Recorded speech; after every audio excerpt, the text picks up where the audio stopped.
भाई बात तो रेगुलरिटी की है। तुम जितना रेगुलर रहोगे चीजें सीखते रहोगे। क्या होता है ना, कई बार चैप्टर वाइज हम चीजें चल रहे होते हैं, बस वो चैप्टर पे ही रह के खत्म हो जाते हैं हम लोग। मिक्स क्वेश्चन करना बहुत ज्यादा जरूरी होता है, क्योंकि एग्जाम के अंदर बच्चों एकदम से क्वेश्चन चेंज हो जाते हैं, तो उसका माहौल क्रिएट करना भी बहुत ज्यादा जरूरी है। अभी पढ़ रहे हैं, अभी हमने डिफरेंशिएशन का क्वेश्चन किया, एकदम से डिफरेंशियल इक्वेशन आ गया, डिफरेंशियल इक्वेशन के एकदम से वेक्टर आ गया, वेक्टर के एकदम से प्रोबेबिलिटी आ गई। ये माइंड का स्विचिंग बहुत ज्यादा इंपॉर्टेंट है, और हर एक के अंदर शॉर्ट ट्रिक लगानी है, हर एक के अंदर फास्ट कैलकुलेशन करने हैं हमको, हर एक के कॉन्सेप्ट को दिमाग में रखना है। इसके लिए ये बहुत ज्यादा जरूरी है कि आप अपनी माइंड की इसकी एक्सरसाइज को कंटिन्यू रखें। इवन अगर इस चैनल पर, मैं आपको सबको बता रहा हूं बच्चों, इवन इस चैनल पर अगर चैप्टर वाइज चीजें चालू हो जाए ना, फिर भी अपनी प्रैक्टिस मिक्स क्वेश्चन की जारी रखना तुम लोग। अब आप बोलोगे सर मिक्स क्वेश्चन की प्रैक्टिस कैसे जारी रखेंगे? तुमको मैंने बताया ना, एनसीईआरटी और एनसीईआरटी एग्जाम्पलर, 3 क्वेश्चन, एक क्वेश्चन फर्स्ट चैप्टर का, एक क्वेश्चन सेकंड चैप्टर का, एक थर्ड का, एक फोर्थ का, एक फिफ्थ का, एक सिक्स्थ का, आपको एक एक करके 13 चैप्टर के क्वेश्चन लगाना है, एक एक। सिंपल हो गया मिक्स क्वेश्चन।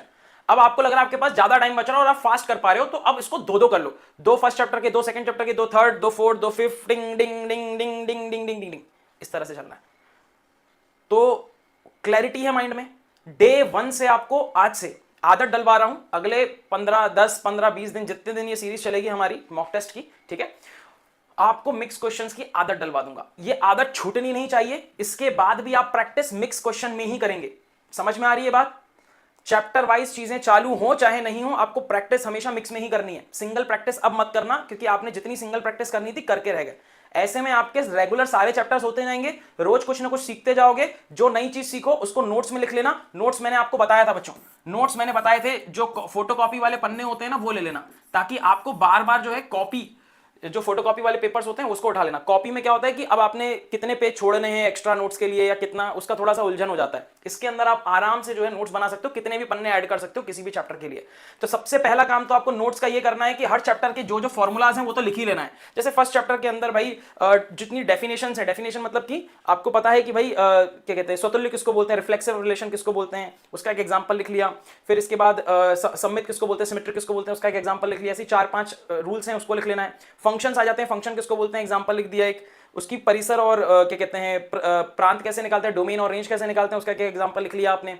बस इसी तरीके से आपको नोट्स बनाने हैं। आज से ही चालू कर लो, जो बचा हुआ टाइम मिल रहा है आपको, ठीक है, ये नोट्स बनाना चालू कर लोगे। लास्ट मोमेंट पे आपको सिर्फ और सिर्फ प्रैक्टिस करनी है। उसके बाद क्लैरिटी है। फिलहाल आपकी प्रैक्टिस मैं यहां पे करवा रहा हूं, आप यहां पर आओ, बचे हुए टाइम में सिर्फ और सिर्फ नोट्स बनाओ, खुद से बैठ के बनाओ नोट्स। जब तक किताबें नहीं खोलोगे तुम बेवकूफी बने रहोगे, मैं पहले ही बता रहा हूं। नहीं बोले सर आप तो यहां पर सारे फॉर्मूले लिखवा दो, हम तो वही पढ़ लेंगे। मैं सच कह रहा हूं बच्चों, एक्स्ट्रा ऑर्डिनरी बढ़ना है ना तो थोड़ा सा होमवर्क करना पड़ेगा।